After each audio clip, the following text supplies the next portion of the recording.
FIUGP BSc computer സയൻസിലെ third സെമസ്റ്ററിൽ വരുന്ന discipline specific elective ആയിട്ടുള്ള ഡേറ്റ സയൻസ് ഫണ്ടമെൻ്റൽസ് കോഴ്സ്. ഈ കോഴ്സ് ഡേറ്റ സയൻസ് സ്ട്രീമിൻ്റെ അണ്ടറിൽ വരുന്നതാണ്.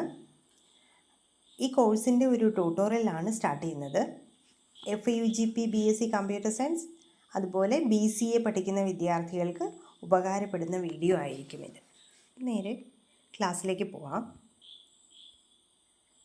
അപ്പോൾ നമുക്ക് ആദ്യമേ തന്നെ ഡേറ്റ സയൻസിൻ്റെ ഒരു ഇൻട്രൊഡക്ഷൻ നോക്കാം. ഒരു ഡെഫിനിഷൻ നോക്കുകയാണെങ്കിൽ data science is the task of analysing and processing raw data to reach a meaningful conclusion. എന്താണ് പറഞ്ഞത്? നമുക്ക് ഒരു റോ ഡേറ്റ, ഏതെങ്കിലും സോഴ്സിൽ നിന്ന് ലഭിക്കുന്ന റോ ഡേറ്റ, ആ റോ ഡേറ്റയിൽ ചില പ്രോസസ്സിങ് അപ്ലൈ ചെയ്യുന്നു, ചില അനാലിസിസ് അപ്ലൈ ചെയ്യുന്നു. അന്നേരം നമുക്കൊരു മീനിങ് ഫുൾ കൺക്ലൂഷൻ ലഭിക്കുന്നു. ഈ ഒരു ടാസ്കിനെയാണ് നമ്മൾ ഡേറ്റ സയൻസ് എന്ന് പറയുന്നത്. ഡേറ്റ സയൻസിൽ ചെയ്യുന്നത് ഈ കാര്യമാണ്. റോ ഡേറ്റ എന്ന് പറയുമ്പോൾ നമുക്ക് ഏതെങ്കിലും സോഴ്സിൽ നിന്ന് ലഭിക്കുന്ന ഡേറ്റ. ഇപ്പോൾ തന്നെ കേരളത്തിൽ ഇപ്പോൾ മഴക്കാലമാണ്. കേരളത്തിലെ വിവിധ ജില്ലകളിൽ ലഭിക്കുന്ന മഴയുടെ അളവ് അതൊരു റോ ഡേറ്റയാണ്. ആ ഡേറ്റ എടുത്തുകൊണ്ട് ഓരോ സ്ഥലത്തും സ്പെസിഫിക് ആയിട്ട് ഒരേ ഡേയിലെ അല്ലെങ്കിൽ ഒരേ ഡേറ്റിലെ മഴയുടെ അളവെടുക്കുന്നു. ഇപ്പോൾ നമുക്കൊരു ഒരാഴ്ചത്തെ മഴയുടെ അളവെടുക്കുന്നു, അല്ലെങ്കിൽ ഒരു മാസത്തെ മഴയുടെ അളവെടുക്കുന്നു. എന്നിട്ട് ഇതിനെ ഞാൻ ടോട്ടൽ ചെയ്യുന്നു. അപ്പോൾ ഒരു പ്രോസസ്സിങ് അവിടെ അപ്ലൈ ചെയ്യുന്നു. ഇപ്പോൾ തിരുവനന്തപുരം ജില്ല എടുത്തു. തിരുവനന്തപുരം ജില്ലയിൽ ജൂൺ 1 തീയതി മുതൽ ജൂൺ 30 വരെ മഴ ലഭിച്ചിട്ടുണ്ട്. അപ്പോൾ അതിന് ഓരോ ദിവസവും ലഭിച്ച മഴയുടെ ഒരു സം ടോട്ടൽ എടുക്കുന്നു. അതുപോലെ കൊല്ലം ജില്ലയിൽ എടുക്കുന്നു, സം ടോട്ടൽ ചെയ്യുന്നു. അപ്പോൾ ഒരു പ്രോസസ്സിങ് അപ്ലൈ ചെയ്തു. അപ്പോൾ ഇതെല്ലാം കൂടെ എടുത്തതിന് ശേഷം, എല്ലാ ജില്ലകളിലും എടുത്തതിന് ശേഷം ഞാൻ ഇതിന് ഒന്ന് അനലൈസ് ചെയ്യുന്നു. ഏത് ജില്ലയിലാണ് കൂടുതൽ മഴ ലഭിച്ചത്, അതിനെ ഒന്ന് സോർട്ട് ചെയ്ത് ഞാൻ അനലൈസ് ചെയ്യുന്നു. അപ്പോൾ എനിക്കൊരു മീനിങ് ഫുൾ കൺക്ലൂഷൻ ലഭിക്കും. എനിക്ക് ലഭിക്കുന്ന കൺക്ലൂഷൻ എന്തായിരിക്കും? ഇന്ന ജില്ലയിൽ ഏറ്റവും കൂടുതൽ മഴ ലഭിച്ചു, ഇന്ന ജില്ലയിൽ വളരെ കുറച്ച് മഴയെ ലഭിച്ചുള്ളൂ. അങ്ങനെ ഒരു മീനിങ് ഫുൾ കൺക്ലൂഷനിലെത്തും. ഇതിനെയാണ് സിമ്പിളായിട്ട് നമുക്ക് ഡേറ്റ സയൻസ് എന്ന് പറയാം. ഇനി റോ ഡേറ്റ എന്ന്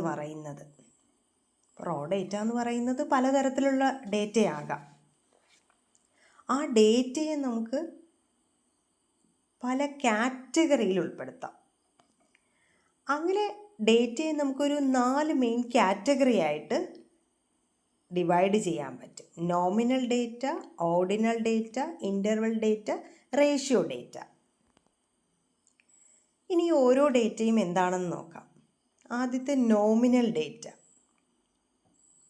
നോമിനൽ ഡേറ്റ എന്ന് പറഞ്ഞാൽ label variables without providing quantitative value. അതായത് വേരിയബിൾസിനെ നമ്മൾ എങ്ങനെയാണ്, അല്ലെങ്കിൽ ഇവിടെ ഡേറ്റയെ ലേബൽ ചെയ്യുന്നു. നോമിനൽ ഡേറ്റയ്ക്ക് ഒരിക്കലും ഒരു ക്വാണ്ടിറ്റേറ്റീവ് വാല്യൂ ഉണ്ടായിരിക്കില്ല. അതായത് നമുക്കതിനെ മെഷർ ചെയ്യാൻ പറ്റില്ല. അതിനൊരു പ്രത്യേകിച്ച് ഓർഡറും ഉണ്ടാകില്ല. എക്സാമ്പിൾ നോക്കുകയാണെങ്കിൽ ഫീമെയിൽ മെയിൽ. ഇപ്പോൾ ഒരു എൻറ്റിറ്റിയുടെ ജെൻഡർ പറയുകയാണ്, ഫീമെയിൽ മെയിൽ. അതിനെ നമുക്ക് മെഷർ ചെയ്യാനൊന്നും പറ്റില്ല. ഒരു ക്വാണ്ടിറ്റേറ്റീവ് മെഷർമെൻ്റ് ഇല്ല. അതിനൊരു പ്രത്യേകിച്ച് ഓർഡറും ഇല്ല. ഇപ്പോൾ മെയിലെന്നോ ഫീമെയിലെന്നോ എഴുതാം, അല്ലെങ്കിൽ ഫീമെയിൽ എഴുതിയതിന് ശേഷം മെയിൽ എഴുതാം. അതിന് പ്രത്യേകിച്ച് ഓർഡർ ഇല്ല. അടുത്ത കാറ്റഗറി വരുന്നത് ഓർഡിനൽ ഡേറ്റയാണ്. അപ്പോൾ ഇതിനകത്ത് തന്നെ ഉണ്ട് ഒരു ഓർഡർ ഉണ്ട്.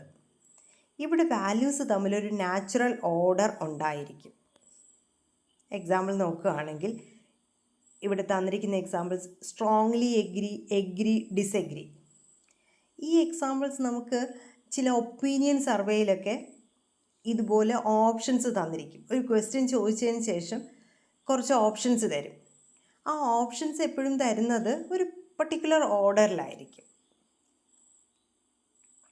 ഇപ്പം നിങ്ങളുടെ എന്തെങ്കിലും ഒരു ചോദ്യം ചോദിച്ചിട്ട് നിങ്ങൾ അഭിപ്രായത്തിനോട് യോജിക്കുന്നുണ്ടോ ഇല്ലയോ എന്ന് ചോദിച്ചിട്ട് സ്ട്രോങ്ലി എഗ്രി, ആദ്യത്തെ ഓപ്ഷൻ സ്ട്രോങ്ലി എഗ്രി, രണ്ടാമത്തത് എഗ്രി, മൂന്നാമത്തത് ഡിസെഗ്രി.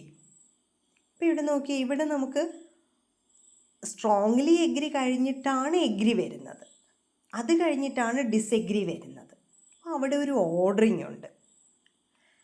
ഇതിന് പകരം ഞാൻ ഇങ്ങനെയാണ് തരുന്നത്, ഡിസെഗ്രി, പിന്നെ സ്ട്രോങ്ലി എഗ്രി, പിന്നെ എഗ്രി.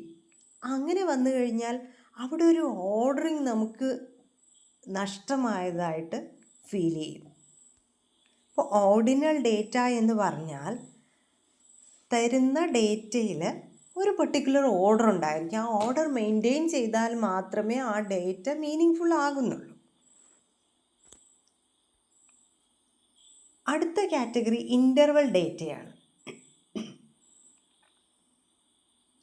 ഇൻ്റർവൽ ഡേറ്റ എന്ന് പറഞ്ഞാൽ ഒരു ന്യൂമറിക്കൽ സ്കെയിലിൽ മെഷർ ചെയ്യുന്നതുമായിരിക്കും. ആ ന്യൂമറിക്കൽ സ്കെയിലിലെ അഡ്ജസൻറ്റ് വാല്യൂസ് തമ്മിൽ ഈക്വൽ ഡിസ്റ്റൻസും ആയിരിക്കും. അപ്പോൾ അതിൻ്റെ ഒരു എക്സാമ്പിൾ ആദ്യം നോക്കാം. നമ്മുടെ ടെമ്പറേച്ചർ എന്ന് പറയുന്ന ടെമ്പറേച്ചർ സ്കെയിലിൽ നമ്മൾ മെഷർ ചെയ്യും. ഈ ടെമ്പറേച്ചർ സ്കെയിൽ ഒരു ന്യൂമറിക്കൽ സ്കെയിലാണ്. അതിൻ്റെ അഡ്ജസൻറ്റ് വാല്യൂസ് തമ്മിൽ ഈക്വൽ ഡിസ്റ്റൻസ് ആയിരിക്കും. അതുപോലെ ഇവിടെ ഒരു ട്രൂ സീറോ ഉണ്ടാകത്തില്ല.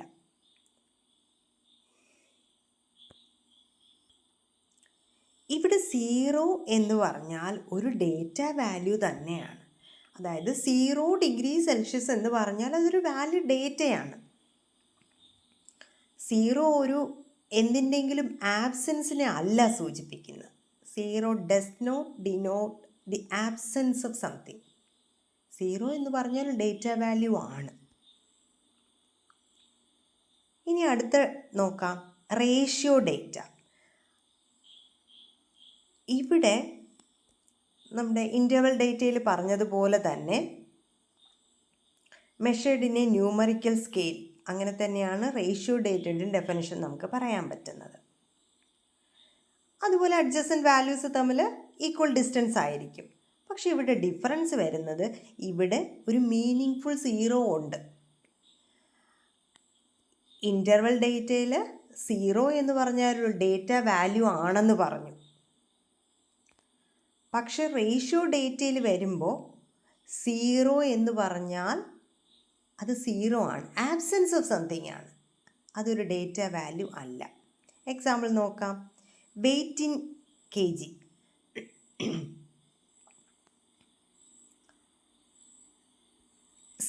5 kg വെയ്റ്റ് എന്ന് പറഞ്ഞാൽ ഏതോ ഒരു വസ്തു, അതിന് 5 kg വെയ്റ്റ് ഉണ്ട്. ഇനി 0 kg എന്ന് പറഞ്ഞാൽ ഒരു വസ്തു ഇല്ല, വെയ്റ്റ് ഇല്ലാത്തൊരു വസ്തു ഇല്ല. 0 kg എന്ന് പറയുമ്പോൾ ആ 0 എന്ന് പറയുന്നത് ആബ്സെൻസ് ഓഫ് സംതിങ് ആണ് അവിടെ. അപ്പോൾ ഇത് 4 ഡേറ്റയുടെ ടൈപ്സ് എന്ന് പറയുന്നത്. ഇനി നമുക്ക് നോക്കേണ്ടത് ഡേറ്റയുടെ സോഴ്സാണ്. ഈ ഡേറ്റ എവിടെ നിന്ന് നമുക്ക് കിട്ടും? ഇപ്പോൾ റോ ഡേറ്റയെ നമുക്ക് അനലൈസ് ചെയ്യണമെന്നുണ്ടെങ്കിൽ ഡേറ്റ എവിടെ നിന്നെങ്കിലും കിട്ടണമല്ലോ. അപ്പോൾ അതിൻ്റെ സോഴ്സ് നോക്കാം. നമുക്ക് പ്രൈമറി സോഴ്സും ഉണ്ട്, സെക്കൻഡറി സോഴ്സും ഉണ്ട്. അതിൽ പ്രൈമറി സോഴ്സ് എന്ന് പറഞ്ഞാൽ ഒറിജിനൽ സോഴ്സ്, ഡേറ്റയുടെ original source, directly collected for research through questionnaires, interviews etcetera. നമ്മൾ ഡയറക്റ്റായിട്ട് ഇപ്പോൾ ഏതെങ്കിലും റിസർച്ചിന് വേണ്ടിയിട്ട് ഡയറക്റ്റായിട്ട് നമ്മൾ പോയി ഡേറ്റ കളക്ട് ചെയ്തുകൊണ്ട് വരുന്നു. ആ കളക്ട് ചെയ്യുന്നത് എങ്ങനെയൊക്കെ കളക്ട് ചെയ്യാം? നേരിട്ട് നമുക്ക് ഡേറ്റ കളക്ട് ചെയ്യുന്നത് ഇൻ്റർവ്യൂ വഴി കളക്ട് ചെയ്യാം, ക്വസ്റ്റനെയർ വഴി കളക്ട് ചെയ്യാം. ഇനി അടുത്ത കാറ്റഗറി വരുന്നത് സെക്കൻഡറി ഡേറ്റയാണ്. സെക്കൻഡറി ഡേറ്റ എന്ന് പറഞ്ഞാൽ എക്സിസ്റ്റിംഗ് ഇൻഫർമേഷനാണ്. മറ്റാരോ മുൻപെപ്പോഴോ കളക്ട് ചെയ്ത് അതിനെ ചില റിപ്പോർട്ടുകളുടെ രൂപത്തിലോ അല്ലെങ്കിൽ കേസ് സ്റ്റഡിയുടെ രൂപത്തിലോ ന്യൂസ് പേപ്പറിലോ ജേണലായിട്ടോ ബുക്കായിട്ടോ ഒക്കെ എഴുതി വെച്ചിട്ടുണ്ട്. അവിടുന്ന് പോയി കളക്ട് ചെയ്തുകൊണ്ട് വരിക. അതാണ് സെക്കൻഡറി ഡേറ്റ എന്ന് പറയുന്നത്. അപ്പം ഇതാണ് ഒരു ഇൻട്രൊഡക്ഷനായിട്ട് ഡേറ്റ സയൻസിൽ പറയാനുള്ളത്. Thank you.